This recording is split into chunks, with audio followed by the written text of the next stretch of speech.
PBBM. Yun. Yo. Okay? So ito naman mga kababayan.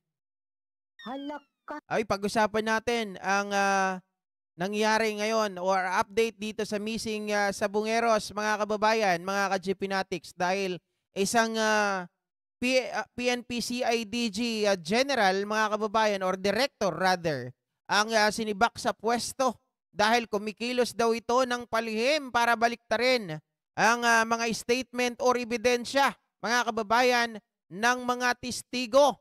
Sino ba ang pulis na ito na sinibak mga ka-GP? May bagong pasabog si Justice Secretary Boying Remulla sa pagkawala ng mga sabungero. Ito'y may kinalaman sa isang mataas na opisyal ng CIDG na nangingialam daw sa kaso. Ang mga pamilya ng mga biktima pinababaligtad din umano. Ang detalye sa exclusive agenda report ni Joash Malimban.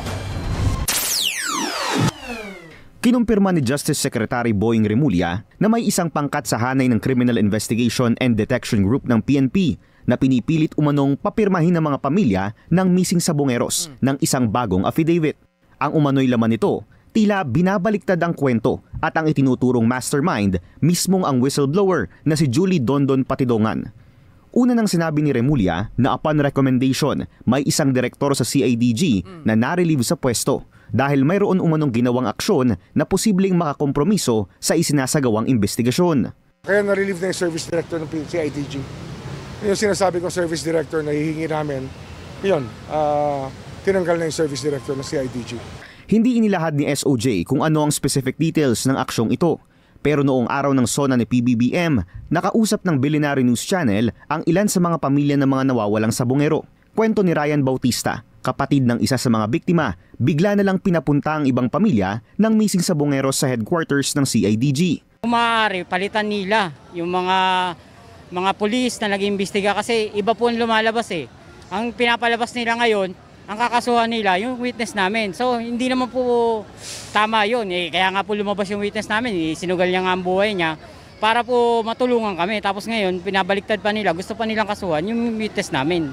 Ayon sa isang mapagkakatiwalaang source, iisang direktor lang ng CIDG na involved sa missing sabungeros investigation ang narelieve sa pwesto ngayong linggo. Siya si Police Brigadier General Romeo Macapas, ang mismong hepe ng CIDG. Isang bagay na kinumpirma rin sa amin ni Patidongan. Yes, totoo na baliktad nga nangyari. Kaya yun ang napapala ni General Macapas. Dahil ang may utak niyan siya si General Macapas. Dahil gusto niya baliktarin na ako ang mastermind. Dahil mayroong isang tao na nasa likod niyan. Pinapapunta sa CIDG sa opisina ni Macapas. At alam mayroong isa doon na umatin at sinabi talaga na binabaliktad ang desisyon na ako ang mastermind. May pinapapirma silang affidavit. Pero matindi rin ang panindigan ng pamilya. Hindi sila pumayag. 100% nakakuha na yan ng kabayaran kay Mr. Atongtang.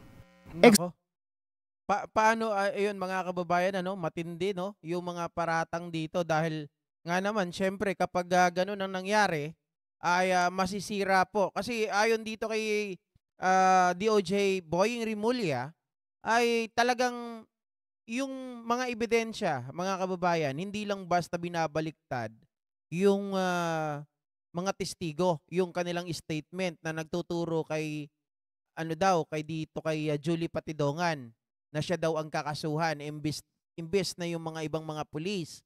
Ngayon mga kababayan, sa nangyayari na yan, nakita napakinggan naman natin ng mga nakaraan na mismong itong si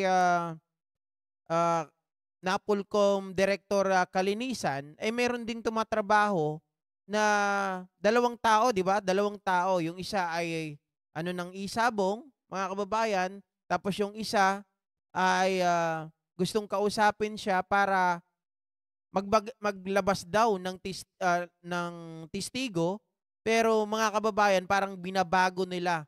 Parang inililihis nila yung kwento para hindi po matunton kung sino yung mga talagang suspect dito. Kasi doon sa iba, ayon dito kay Kalinisan, ay parang inaalis mga kababayan, yung nililinis yung pangalan ng mga pulis na kasabwat.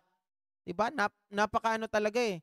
Dito sa atin, pera-pera ang nagiging labanan. Kaya dito sabi nga ni ano dati, nagpahayag itong si kalimutan ko na si ano ata, si Chavit Singson, na kung saan mga kababayan, makakasuhan at makakasuhan yung mga tao na ito basta magpatuloy lamang at hindi umatras yung mga testigo at manatili maging consistent sa kanilang mga sinasabi, at dapat mga kababayan mag-corroborate ang mga ito doon sa mga panibagong testigo, kasi meron daw lumalabas ngayon na panibagong testigo pero hindi pa nila pinapangalanan at hindi pa po isinasa publiko mga kababayan. Yun pa lang yung pahapyaw na balita ngayon. Eksklusibong nakausap ng Billionaire News Channel si Brigadier General Macapaz.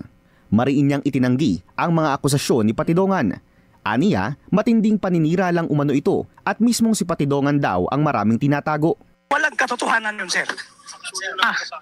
Walang katotohanan at I am vehemently denying kung anong sinasabi nila against me. Una, hindi ako na-relieve dahil sa kung anong dahilan. Ako mismo ang nagkiusap na ilipat ako dahil hindi ko na magamit yung posisyon bilang CIDG Director. Teka lang mga kababayan, ano ibig sabihin niya na ako mismo ang nagpa-relieve kasi hindi ko na magamit yung bilang isang CIDG Director? Saan mo gagamitin? 'Di ba? Anong purpose mga kababayan? I mean, CIDG Director ka na, saan mo gagamitin na sinasabi mo hindi mo magamit? Saang bagay? 'Di ba? Parang medyo naguluhan ako doon mga ka-GP. Dahil hindi na ako mapopromote. 10 months na lang ako. Alam natin lahat tayo naghahanap ng hustisya. Pero kung ang hustisya ay piliin lang natin, mahirap din siguro. Dahil hindi pa ako nasisira sa trabaho. Hindi ako nasisilaw sa pera. Sa isang sabi niya ganun, baka kailangan umalis daw siya sa CIDG Director para ma-promote pa siya, para maggamit niya. Parang ganun mga kababayan. Ibig bang sabihin, halimbawa kung gusto mong ma-promote ay umalis ka muna dun sa position mo, ganun ba yon? Kasi kung natatandaan ko, si General Torre, dating CIDG Director, 'di ba? Tapos ngayon mga kababayan, na-promote ng one-star general, tapos another one-star, saka naging PNP chief. Hindi ko alam kasi si Top 1 siguro makakasagot dito sa mga bagay na to, kasi medyo naguluhan ako doon sa sinasabi niya na umalis ako nag-request mismo kasi hindi ko na mapakinabangan ang pagiging CIDG director or CIDG chief, 'di ba? mensahe sa Billionaire News Channel ngayong araw, sinabi ng mga pamilya ng missing sabungeros na tila bumagal at nag-iba umano ang... Paano Ma'am Brenda Barton, 10 months more before retirement? Ang problema kasi, di ba, paanong sabi niya gano'n na hindi niya na mapapakinabangan? Yun kasi medyo di ba, ikaw, mas gustuhin mo na meron kang ikaw mag-retired na maayos yung iyong posisyon.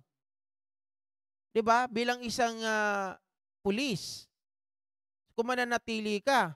Diba? Very confusing mga kababayan.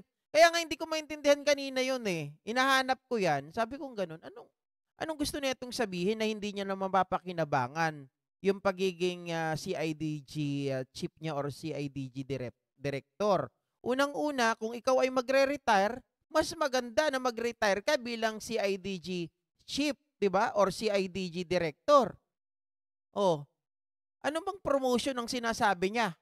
May gusto pa siyang iba na promotion na makuha? Ganun ba yon? Direksyon ng investigasyon sa ilalim ng pamumuno ni former CIDG Chief Macapaz. At nagpapasalamat umano sila kina SOJ Remulla at PNP Chief General Nicolas Torre dahil sa agarang aksyon patungkol dito. Samantala, kinumpirma rin ni SOJ Remulla na may nakita na muling labi ng tao sa pagbabalik ng search and retrieval operation sa Taal Lake. Kasama sa mga umano'y butong na recover ang isang bungo ng tao. May ngipin na kasama. Hindi lang kasama yung pangay, yung lower jaw, pero yung upper teeth kasama eh. So baka sakaling may makuha tayo dito. Buong-buo pa yung nakakabit pa sa skull. So baka doon sa ngipin mismo may DNA pa. Dagdag pa ni Remulla, patuloy na rin ang pakikipag-ugnayan ng kanilang tanggapan sa bagong witness na umano'y lulutang na rin daw sa mga susunod na araw. Aniya, hinug na ang kaso at malapit nang makumpleto ang mga affidavit na kinakailangan nila para tuluyang masampahan ng reklamo ang mastermind sa pagkawala ng mga sabongero. Kasi binubuo na namin yung mga affidavit para yung complaint pwede na i-file. Hinug na yung kaso. Paninindigan ng Department of Justice, patuloy ang pagulong ng investigasyon sa mga missing sabongero, lalo na't isa umano ito sa mga binanggit mismo ni PBBM sa kanyang State of the Nation address. Para sa agenda, Joash Malimban, Billionaire News Channel. Yan, tama yan. Huwag kayong matakot kung sino-sino man yung mga pulis na nandyan, kung sino-sino yung mga kasabwat. Dapat, mga kababayan, wag natin piliin. Diba? Hindi kagaya ng mga nakaraang administrasyon na pinipili kapag mataas daw. Kasi si Bato naglabas ng statement niya pagdating sa bagay na yan, sabi niya kung sino ang paniniwalaan, mas paniniwalaan daw niya. 'Di ba? Yung mga may ranggo kaysa dun daw sa mga kung sino-sino lang na mga tao. Yun nga ang problema eh. Yun ang tinuturo yung mga pulis na may ranggo. Dahil syempre kapag may ranggo ka, mga kababayan, alam mo naman, 'di ba? At saka hindi pwedeng maging basihan na porket may ranggo, mas paniniwalaan na yun kasi mas katiwa-tiwala daw. Di ba minsan, yung mga katiwalian, minsan yung mga gumagawa ng kalokohan, nagtatago po yan sa kanilang uniforme or nagtatago sa kanilang ranggo para hindi halata. Di ba? Bilang isang pulis, bilang isang dating PNP chief, dapat balansehin. Dapat ikaw ay maging magbase kung ano po yung ebidensya, hindi po yung basta kuro-kuro lang. 'Di ba?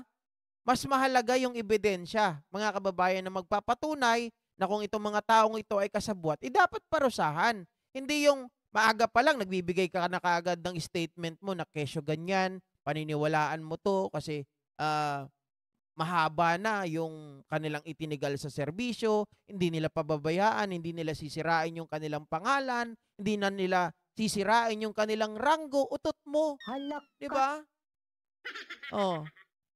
Anyway, mga kababayan, magandang umaga po muli sa ating lahat at dito na po matatapos ang ating live streaming ngayong umaga at magkita-kita tayo mamayang